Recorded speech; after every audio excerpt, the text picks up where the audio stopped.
दोस्तों, इतिहास के सबसे क्रूर और दुष्ट लोगों की जब बात होती है तो ऐसे में हमारे दिमाग के अंदर कभी किसी महिला का ख्याल नहीं आता है, क्योंकि महिलाओं को हमेशा से ही प्यार और विनम्रता का प्रतीक माना जाता है।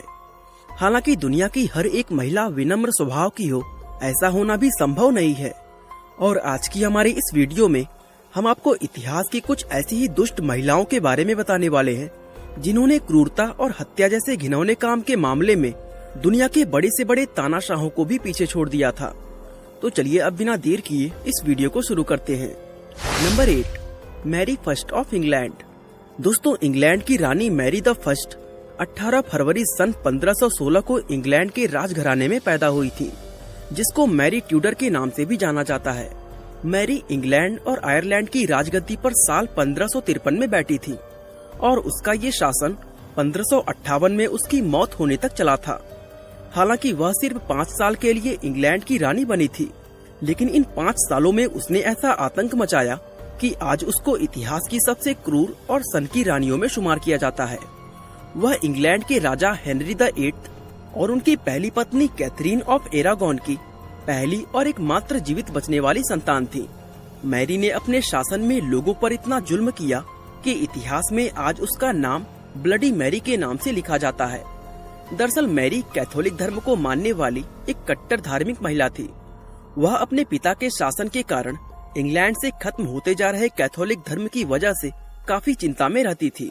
इसलिए जब वह राजगद्दी पर बैठी तो उसने सबसे पहले इंग्लैंड के अंदर कैथोलिक धर्म को वापस लाने का प्रयास शुरू किया। और दोस्तों, उसके इस काम में जो भी व्यक्ति रुकावट डालता था वह उसको जिंदा ही आग में डलवा दिया करती थी। बताया जाता है कि अपने 5 साल के कार्यकाल के दौरान मैरी ने 300 से ज्यादा प्रोटेस्टेंट को जिंदा जला दिया था। और दोस्तों, यही वजह है कि आज उसको इतिहास की सबसे क्रूर महिलाओं में शुमार किया जाता है। Number 7, Elizabeth Bathory. दोस्तों, Hungarian noble women Elizabeth Bathory इतिहास की सबसे कुख्यात महिला कातिल मानी जाती है। यहाँ तक कि Guinness book of world record में भी एलिजा बैथरी का नाम महिला सीरियल किलर्स के लिस्ट में सबसे ऊपर आता है। आपको जानकर हैरानी होगी कि एलिजाबेथ ने सन 1590 से 1610 के बीच लगभग 650 लड़कियों को मौत की नींद सुला दिया था। इस खूंखार महिला का जन्म सन 1560 में हंगरी के मशहूर परिवार बैथरी खानदान में हुआ था। एलिजाबेथ के बारे में ये कहा जाता है कि वह कम उम्र की किसान लड़कियों को अपना शिकार बनाती थी। वह उन लड़कियों को मारने से पहले उन्हें पीटकर और उनकी हड्डियां तोड़कर उन्हें टॉर्चर करती थी। कुछ लड़कियां जो उसके टॉर्चर से किसी तरह जिंदा बच गई थी, उन्होंने जब उसके खिलाफ गवाही देना शुरू किया तब जाकर उसका असली हैवानी चेहरा लोगों के सामने आया। लेकिन पुख्ता सबूत होने के बावजूद भी उसके खिलाफ कभी मुकदमा शुरू नहीं किया जा सका। कहा जाता है कि बड़े परिवार से होने की वजह से उसको सजा नहीं दी गई थी, लेकिन बाद में उसको किले के अंदर ही कैद कर दिया गया और इसी कैद में रहते हुए सन 1614 में उसकी मौत हो गई। Number 6, Amelia Dyer. दोस्तों, अब हम आपको एक ऐसी कातिल के बारे में बताने वाले हैं जिसकी स्टोरी सुनकर आपकी रूह तक कांप सकती है, क्योंकि एमेलिया डायर नाम की ये औरत पुरुषों और महिलाओं का कत्ल नहीं करती थी, बल्कि ये सनकी औरत नवजात बच्चों को अपना शिकार बनाती थी। एमेलिया डायर का जन्म विक्टोरियन पीरियड के दौरान सन 1836 में इंग्लैंड के ब्रिस्टल में हुआ था। वह एक ट्रेंड नर्स थी जिसने 1869 में विधवा होने के बाद बेबी फार्मिंग का काम शुरू किया था। जो लोग नहीं जानते उन्हें हम बता दें कि लोगों के अनचाहे नवजात बच्चों को पालना ही बेबी फार्मिंग कहलाता है। इस तरह ज्यादातर वो महिलाएं अपने बच्चों को दान दे देती हैं जो कम उम्र में बिना शादी किए मां बन जाती हैं। इन बच्चों को पालने के बदले में लोग एमेलिया को अच्छी खासी रकम भी देते थे, लेकिन काफी बाद में पता चला कि एमेलिया लोगों से उनके बच्चों को लेकर उन्हें पालने के बजाय मौत की नींद सुला देती थी और वह जिस बेदर्दी से उन बच्चों की जान लेती थी, दोस्तों, उसको यहाँ पर बता पाना संभव नहीं है। आपको जानकर काफी हैरानी होगी कि वह 30 साल से ज्यादा समय तक इसी तरह बच्चों की हत्याएं करती रही। आखिरकार सन 1896 में एक बच्चे की बॉडी को थेम्स नदी में मिलने के बाद एमेलिया को गिरफ्तार कर लिया गया और इसके बाद आरोप सिद्ध होने पर 10 जून 1896 के दिन उसको फांसी पर लटका दिया गया। बताया जाता है कि उसने कुल 400 से ज्यादा बच्चों का कत्ल किया था। नंबर 5, कार्ला होमोल्का। दोस्तों, कार्ला होमोल्का नाम की इस महिला की कहानी बेहद चौंकाने वाली है। 4 मई 1970 को कनाडा के ओंटारियो में जन्मी कार्ला ने अपने पति पॉल बर्नांडो के साथ मिलकर 3 नाबालिग लड़कियों की हत्या कर दी थी। हैरानी की बात ये थी कि कार्ला और उसके पति ने जिन 3 लड़कियों को अपना शिकार बनाया, उसमें एक कार्ला की अपनी सगी बहन भी थी। यानी इस सनकी महिला ने खुद ही अपनी छोटी बहन की जान ले ली थी। इन दोनों पति पत्नी ने ये कत्ल 1990 से 1992 के बीच किए थे, जिसके बाद 1993 में इन दोनों को गिरफ्तार कर लिया गया। पुलिस की पूछताछ के दौरान कार्ला लगातार ये बात कहती रही कि उसका पति उसको मारता पीटता था और उसने इन मर्डर्स में अपने पति का साथ उसके जबरदस्ती करने की वजह से दिया था। पुलिस को कार्ला की बातों पर विश्वास हो गया और इसी बीच कार्ला ने पुलिस के साथ एक डील साइन की। इस डील में ये लिखा हुआ था कि कार्ला कोर्ट में अपने पति के खिलाफ गवाही देगी और बदले में कोर्ट उसकी सजा कम करेगी। और कार्ला ने जब अपने पति के खिलाफ गवाही दी तो कोर्ट ने उसके पति को उम्र कैद और उसको 12 साल की सजा सुनाई। इस मामले का असली खुलासा तब हुआ जब सजा सुनाने के बाद उनके क्राइम की कुछ वीडियो रिकॉर्डिंग पुलिस के हाथ लगी। इन वीडियो को देखने के बाद पता चला कि कार्ला के पति ने उससे जबरदस्ती कोई कत्ल नहीं करवाया था, बल्कि वो तीनों ही कत्ल में अपनी मर्जी से अपने पति के साथ शामिल हुई थी। यानी दोस्तों, कार्ला ने झूठ बोलकर वो डील साइन की थी।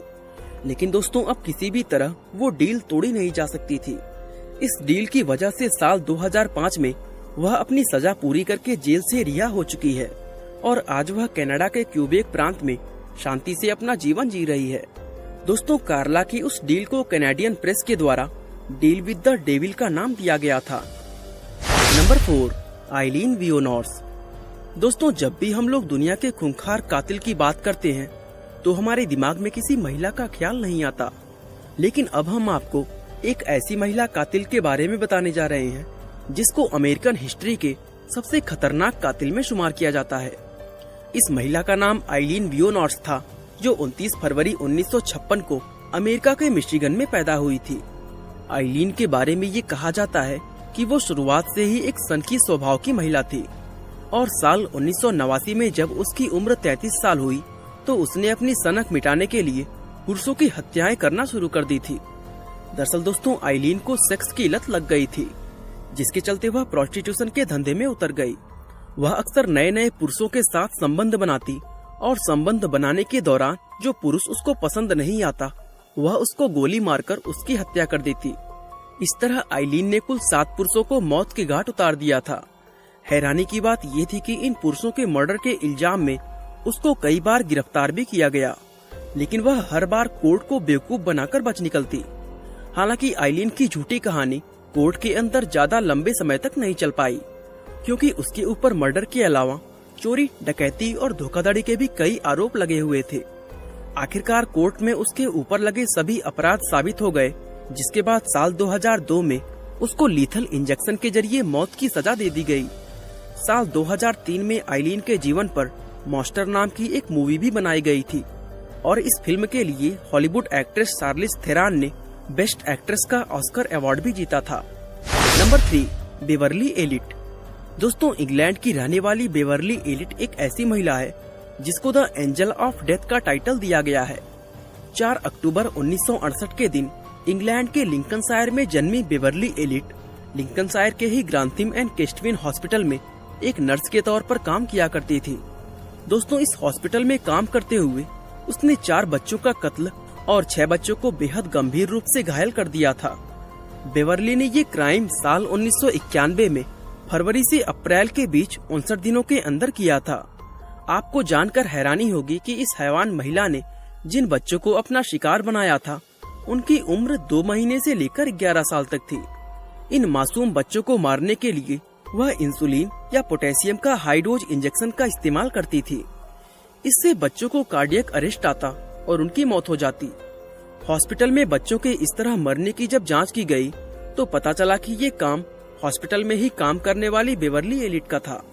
कोर्ट में सुनवाई होने के बाद मई 1993 में बेवर्ली को आजीवन कारावास की सजा सुना दी गई। दोस्तों, आज भी वह नॉटिंघमशायर के एक हाई सिक्योरिटी मेंटल हॉस्पिटल में अपनी सजा काट रही है। नंबर 2, इर्मा ग्रेसे। दूसरे वर्ल्ड वॉर के दौरान जर्मनी के नाजी कंसंट्रेशन कैंप में लोगों के साथ क्या क्या अत्याचार हुए इसकी कहानियाँ तो आपने भी बहुत बार सुनी होगी। वैसे जो लोग नहीं जानते उन्हें हम बता दें कि जर्मन गार्ड्स इन कैद किए हुए लोगों को प्रताड़ित करके उन्हें दर्दनाक मौत देते थे और जर्मनी के उन्हें दुष्ट गार्ड में से एक इर्मा ग्रेसे नाम की ये महिला भी थी, जो बर्गन बेल्सन कंसंट्रेशन कैंप के महिला सेक्शन की वार्डन हुआ करती थी। दोस्तों, इर्मा ग्रेसे अपनी दुष्टता के लिए काफी प्रसिद्ध थी। उसके इसी क्रूरता भरे स्वभाव के कारण उसे द बीस्ट ऑफ बेल्सियन का टाइटल दिया गया था। साल 1945 में युद्ध खत्म होने के बाद उसको गिरफ्तार करके उस पर मुकदमा चलाया गया। इर्मा ग्रेसे ने इतने ज्यादा लोगों की जान ली थी कि उसको मौत के अलावा कोई और सजा नहीं दिया जा सकता था। और दोस्तों, 13 दिसंबर 1945 के दिन उसको फांसी पर लटका दिया गया। नंबर 1, इल्से कोख। साल 1906 में जर्मनी के ड्रेसडेन शहर में जन्मी इल्से कोख बुचेनवल्ड और मजदान कंसंट्रेशन कैंप के कमांडेंट कार्ल ऑटो कोख की पत्नी थी। अपने पति के ऊंचे ओहदे की ताकत के नशे में चूर इल्से कोख एक दुष्ट और क्रूर महिला बन गई थी। दोस्तों, उसके इस क्रूरता की वजह से ही उसे विच ऑफ बुचेनवल्ड का टाइटल दिया गया था। बताया जाता है कि जिस भी कैदी के शरीर पर कोई टैटू बना होता था तो इल्से के ऑर्डर पर उसका कत्ल कर दिया जाता था। मरने के बाद इल्से उस कैदी के शरीर से टैटू वाले हिस्से को काटकर अपने पास रख लेती थी। दरअसल इन टैटूज से वह अलग अलग कलाकृतियां जैसे नाइट लैंप और ग्लव्स आदि बनवाती थी। और अंत में युद्ध खत्म होने के बाद साल 1947 में इल्से को गिरफ्तार करके उस पर मुकदमा चलाया गया और दोषी पाए जाने पर उसको उम्र कैद की सजा सुना दी गई। दोस्तों, 1 सितंबर 1967 के दिन 60 साल की इल्से ने जेल में ही खुद को फांसी लगाकर आत्महत्या कर ली थी। बाकी दोस्तों, आज के लिए बस इतना ही। वीडियो अच्छा लगा तो लाइक, शेयर और चैनल को सब्सक्राइब करना बिल्कुल ना भूलें। आपका बहुमूल्य समय देने के लिए बहुत बहुत धन्यवाद।